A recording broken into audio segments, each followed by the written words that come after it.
Hi, I'm Emily. My dad was everything to me. We were a team, just me and him ever since Mom died when I was little. Dad was a truck driver, always pulling long hours to make sure we had enough. Every night over dinner, he'd talk about the importance of sticking it out in school, making something of myself. He managed to save just enough to get me started in college. It was at college during orientation week that I bumped into Mark. Literally bumped into him, spilling his coffee all over his shirt. "Watch it," he snapped at first, eyes flashing annoyance. Then, his face softened as he took a good look at me. "Sorry, that was harsh. Let's start over. I'm Mark." "Emily," I mumbled, still mortified about the coffee. "Really sorry about the shirt."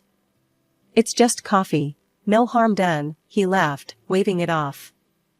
"You here to study what, Emily?" "Financial analysis," I replied. He grinned, pointing to himself. "Same here. Looks like we're gonna be classmates." Mark was charming, with a quick smile and quicker wit. We hit it off instantly. Spending time with him felt easy, like slipping into a warm bath. Before long, we were thick as thieves, hanging out after classes, studying together, and grabbing late-night snacks at the 24-hour diner near campus. Then, just as I thought life was finally on my way up, it crashed. Dad died unexpectedly. Heart attack, out of the blue. The rug was pulled from under me, and down I went.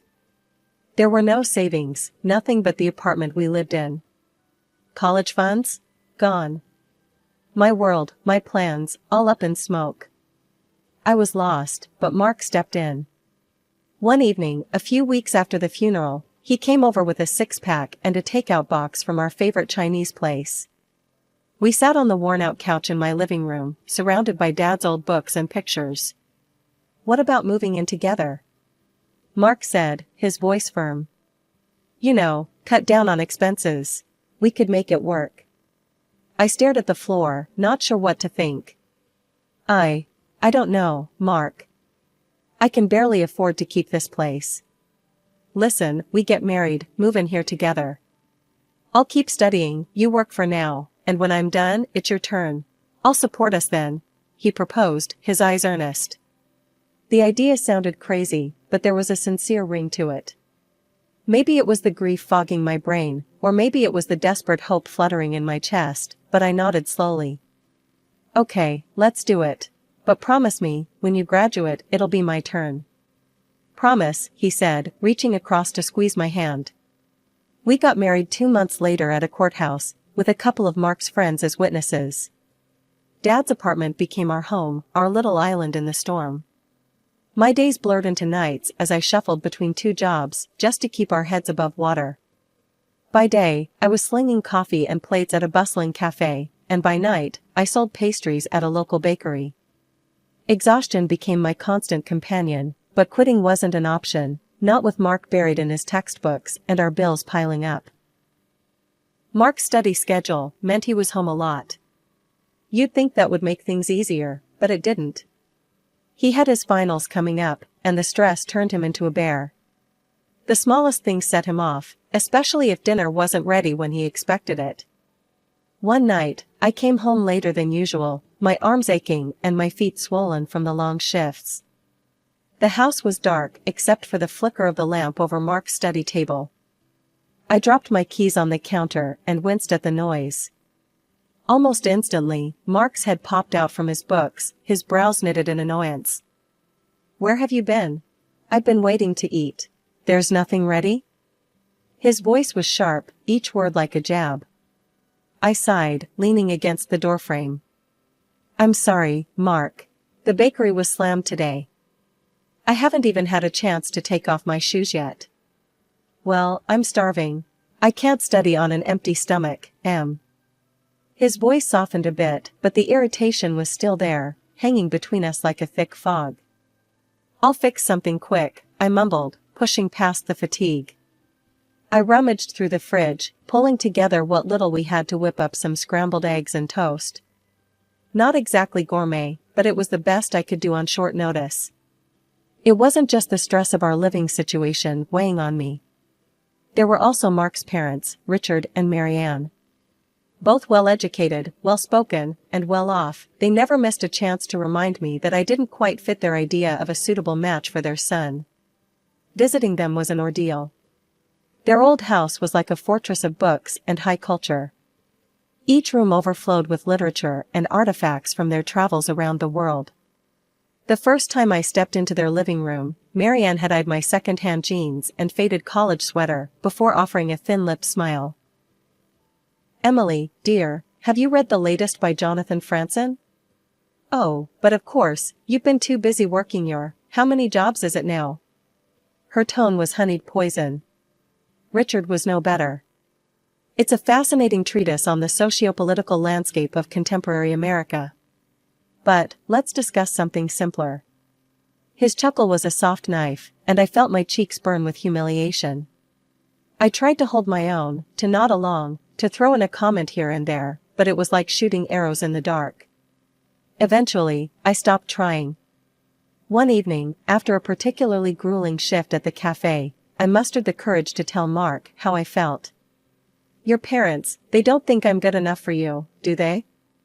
I asked him as he clicked away on his laptop. Mark didn't look up. "Look, they're my parents. They have their ways, but they mean well." "You're overreacting." I knew then that arguing was pointless. He couldn't see it, wouldn't see it. So, I pulled back, retreating into my shell of work and solitude. Mark continued to visit his parents alone, often staying overnight. I wasn't invited, and I didn't ask to be. When Mark finally graduated and landed a decent job with a good salary, I felt a weight lift off my shoulders. Now it's my turn, right? I remember asking him one evening as we sat down for a rare quiet dinner. Mark had just started talking about his new role at the company, buzzing with excitement over the projects he was handling. "Yeah, about that," he said, his fork pausing midair. "Look, Em, things are tight right now. The job pays well, but we've got bills, debts. You know how it is." I nodded, biting back my disappointment. "I get that, but we talked about this, Mark. It's supposed to be my turn. I was thinking I could start with just a couple of classes. I'll keep working at the bakery to help out." He shook his head, a frown creasing his forehead. "Emily, be realistic. We need every penny we can get. Forget about college for now." The resentment that had been simmering inside me boiled over. "I supported you," I snapped. "I worked 2 jobs, Mark, so you could have this, so we could have this. And now you're telling me to forget my dreams?" He didn't look at me. "It's not like that, and you know it. Things change. We need to be practical." Practical. The word hung in the air between us, heavy and cold. But before I could argue further, life threw us another curveball. I found out I was pregnant. All thoughts of school were pushed to the back burner as we prepared for our new arrival. Lily came into our lives like a storm, fierce and beautiful. I threw myself into motherhood with all I had, but the strain on our marriage didn't ease. If anything, it grew worse. Mark was distant, often coming home late, and when he was around, he critiqued my parenting. "You need to push her more, Em," he'd say as he watched me play with Lily. "She needs to start learning early. I've signed her up for French lessons and a toddler developmental center." "She's 2, Mark," I would protest, feeling the familiar flare of anger. "She needs to play, to be a kid." Mark had been sorting through some papers, not really listening. At that, he looked up, his expression hard. "Maybe if you had some education, Emily, you'd understand the importance of what I'm doing for her." The words said a lot. They said I was just the uneducated wife, good enough to work and pay bills, but not good enough to be a real partner in raising our daughter. When Lily turned 5, the gap between me and my family widened into a chasm. Mark's parents took it upon themselves to completely oversee her upbringing. They showed up at every school event, every concert, parading around as if they were the primary caregivers. Mark didn't just allow this, he encouraged it. It got to the point where he actually forbade me from attending school events. Emily, you don't have the education to understand what's going on there. It's best if you stay home, he said one evening, his tone final, leaving no room for argument. I felt my face flush with hurt and anger. So, what? I'm not good enough to see my daughter perform? Is that what you're saying? Mark shrugged, indifferent. It's about what's best for Lily. My parents can provide the kind of support and image we need to project. You being there, it's just not right. I was stunned, words failing me as the sting of rejection from my own husband sank in. This wasn't just about me anymore, it was about our daughter, and the warped lessons she was learning about worth and family. Lily's behavior started changing too. She no longer saw me as an authority figure, much less a mother. When I asked her to tidy her room or finish her vegetables, she'd scoff and say, "Grandma says I don't have to listen to you." It broke my heart every single time. As Lily grew older, her disregard turned into embarrassment. One day, when Lily was about 13, she had friends over for a study group. I was vacuuming, lost in my thoughts about how distant our relationship had become. I turned the corner into the hallway, and there was Lily, her friends trailing behind her. Seeing me, she hesitated for just a second. Her eyes darted from me to her friends, and then, as if she'd made a decision, she said, "Oh, that's just the housekeeper." The words hit me like a physical blow. I stood there, frozen, as her friends nodded casually and followed her into the room. As soon as I was sure they were out of earshot, I rushed to the bathroom, tears streaming down my face. How had it come to this? How had I become a stranger in my own daughter's eyes? That evening, after Lily's friends had left and we were alone in the kitchen, I confronted Mark. "Did you know what Lily calls me in front of her friends?" "The housekeeper." "That's what she thinks of me, thanks to you and your parents." Mark didn't even have the decency to look surprised. He just kept scrolling through his phone. "Well, what did you expect, Emily? You set yourself up for that by never pushing back. If she doesn't respect you, it's because you never demanded it." I stared at him, the man I had married, the man I had supported through college, and didn't recognize him. He was a stranger, one who valued appearances over family, image over substance. Turning 36 was supposed to be a fresh start, a chance to mend fences and rebuild the bridges. With that little hope, I booked a table at one of the nicer restaurants in town, a place where Mark and I once celebrated happier times. I even splurged on a new dress, something simple yet elegant, hoping to light up Mark's eyes like I used to. I came home that evening, the fabric of my new dress swishing softly against my legs, feeling a mix of nerves and excitement. "Mark, Lily, hurry up and get ready. I booked us a table for my birthday. It's going to be special," I announced, trying to inject some cheer into my voice. Mark looked up from his laptop, his face blank, while Lily didn't even bother to pause her video game. "Go out with you? In that?" Mark snorted first, and then Lily joined in, her laughter sharp and mocking. "What's wrong?" I frowned, looking down at my dress. "You think you look good? You look like a scarecrow," Lily scoffed, her words slicing through me. "I'm not going anywhere with you. You'll just embarrass us." "Yeah, let's not pretend we're some happy family. You're just an ignorant loser, Emily. What were you thinking?" Mark's voice was cruel, devoid of any warmth. The room spun a little, their words hitting like physical blows. "But I thought we could all have dinner together, like a family," I stammered, my voice barely above a whisper. "A family? With you?" Mark laughed, cold and harsh. He thrust an envelope at me.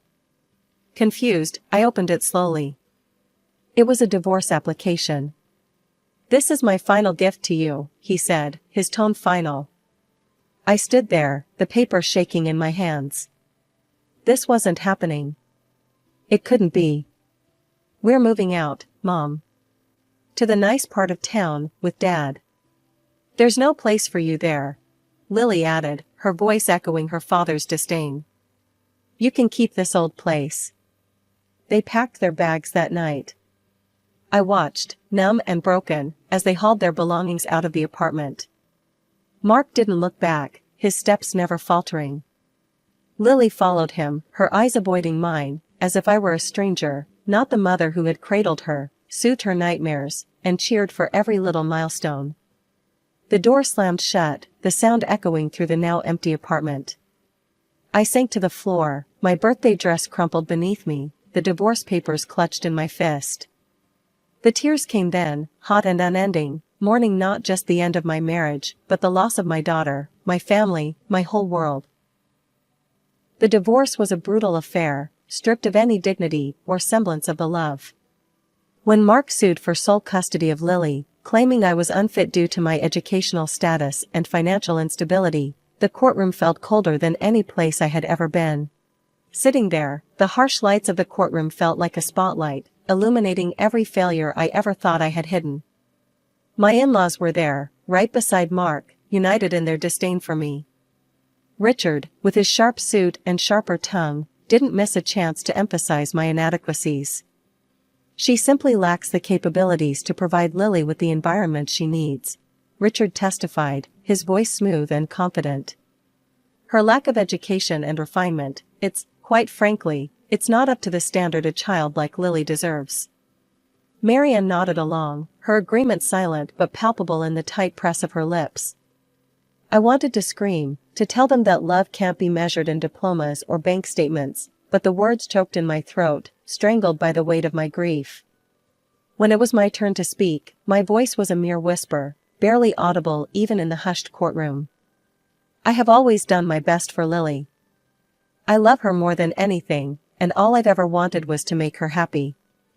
The judge looked at me, his expression unreadable, and then scribbled some notes that felt like the final nails in the coffin of my parental rights. The gavel fell with a sound that echoed like a door slamming shut on my heart. Custody was granted to Mark, and with it, a clear message: I was not enough. Walking out of the courthouse, the sky was a brilliant blue, mocking me with its clarity. I felt anything but clear, everything was a blur, the faces, the city, my future. But amid the chaos of my thoughts, a spark of defiance flickered to life. They thought I was done, that I would crumble, but I wouldn't give them the satisfaction. I turned to my old friend Sarah, who had come to support me at the trial. I'm going back to college, I declared, the words feeling like shards of glass in my mouth, sharp and dangerous. Sarah's eyes widened. Are you sure, Em? After everything?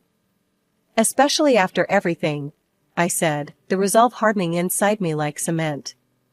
I need to do this, for myself. I need to show them, and me, that I'm more than what they think.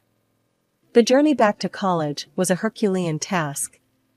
I scrimped and saved every dime, and took on extra shifts at the bakery. The nights were long, filled with textbooks and the soft hum of my old laptop as I revisited lessons I had abandoned years ago. Social media was a constant reminder of the life I had lost. Pictures of Mark, Lily, and a woman with a too bright smile in luxurious settings filled my feed. They looked happy, untouched by the turmoil they had left in their wake. The sting of their apparent happiness fueled me, driving me to study with even more vigor. By the end of the semester, my grades were at the top of my class. The professors took notice, often using me as an example for younger students. See what determination looks like, they would say, pointing to my work. The recognition was bittersweet.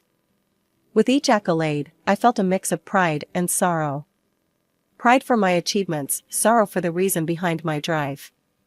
But no matter how hard it was, I pushed forward, building a new life from the ashes of the old. Graduation day was a blur of pride and pomp, my name echoing in the auditorium as I walked across the stage, diploma in hand. My professors furnished me with glowing recommendations that opened doors I once thought permanently closed. I landed a job at a reputable financial firm. Starting as a junior analyst, I immersed myself in work, my life becoming a cycle of reports, meetings, and endless learning. Within 5 years, I was leading my own department, a testament to the relentless nights and skipped social outings. Life wasn't just about work, though. I bought a sleek, new car, one that hummed under my touch and gleamed under the city lights. My apartment, once a cramped space filled with reminders of a painful past, was traded in for a modern, spacious loft in a vibrant part of the city. I revamped my wardrobe, my new clothes sharp and empowering, each piece a reflection of the new me. I even changed my hairstyle, opting for a chic cut that framed my face with confidence. Then, one day, as I scrolled through job listings to see what the market was offering, I froze. There, in bold letters, was an opening for a department head at a familiar company. It was Mark's company. The irony wasn't lost on me. A wicked part of me buzzed with the thrill of the potential drama. I applied, driven by the desire to restore justice. The interview was a series of rapid-fire questions, my answers sharp and sure. The panel was impressed, and by the end of the week, I had the job. The head of the company, Mr. Clarkson, introduced me to my new team. Team, this is Emily. She'll be taking over as your new department head. I expect everyone to give her your full cooperation. The room was a mix of curious and welcoming faces, but one stood out, his expression unreadable, Mark. His shock was palpable, his eyes widening as he took in my transformation from the woman he once discarded to the boss he now had to answer to. After the introduction, Mark lingered, his pride obviously bruised. When we were alone with Mr. Clarkson, he couldn't hold back. Why her? I applied for this position. I have more experience with the company. Mr. Clarkson looked from Mark to me, his expression calm. Mark, while your familiarity with the company is appreciated, it's the broader expertise and strong leadership skills we need for this role. Emily brings a fresh perspective and a proven track record that you, frankly, haven't demonstrated.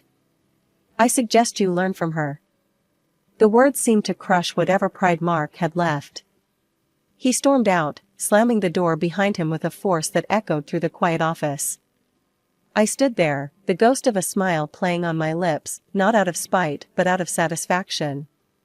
After the showdown at the office, Mark couldn't handle the new dynamics. Within weeks, he resigned, his departure quiet but the talk of the office. I heard through the corporate grapevine that he struggled to find a similar position elsewhere. Things spiraled for him, and soon, the woman he was living with kicked him and Lily out, tired of his constant joblessness. They moved back in with Richard and Marianne, but it wasn't the comfortable retreat Mark had hoped for. The luxuries Lily was accustomed to were no longer sustainable, and even his parents couldn't indulge her whims as they once had. Reality bit hard, and Lily found it difficult to adjust to their changed circumstances. One afternoon, there was a knock on my new apartment door, the modern, spacious place I had made my sanctuary. I opened it to find Lily standing there, her eyes roaming over the chic decor and the city view that stretched behind me. "Wow, Mom, this place is amazing," she exclaimed, a whistle escaping her lips. "I guess I'll be staying here now." Her words hung between us, expectation thick in the air. I studied her for a moment, my heart aching with a mix of emotions. There she was, standing in my home, as if all the years of neglect and hurt could be wiped clean with a simple decision to move in. "Lily, a fresh start isn't just about a new place to stay. It's about mending things, acknowledging mistakes. I haven't heard you apologize for anything. For how you've treated me, for the things you've said and done." Her face fell, and then, as if on cue, tears welled up in her eyes. "Mom, please, I'm sorry. Can we just forget all that? I want to be here with you." It was hard, looking into her eyes and seeing the plea there. But the tears seemed more a tactic than true remorse. "Lily, I love you, but you can't stay here just because it's convenient or because you're escaping from something unpleasant. You need to want to be here for the right reasons, and you need to make amends, truly." She wiped her face, the tears stopping as quickly as they had come. "Fine. If you don't want me here, I'll just go." The months that followed were a testament to my resolve. I heard from Sarah that Mark had started drinking, unable to cope with his bruised ego and the life he had dismantled by his own hands. Lily moved to another city, perhaps in search of the fresh start she had tried to find with me. Meanwhile, my career reached new heights. Life was good, stable, and fulfilling professionally. But it was the personal victory that sweetened the newfound success. I met Tom at a conference. His kindness and understanding were a balm to the scars left by my first marriage. We connected over shared interests, and soon, friendship blossomed into love. We married quietly, a simple ceremony with a few close friends. As I stood there, exchanging vows with Tom, I realized I had found my peace. The past was behind me, and the future was a promise I was ready to keep.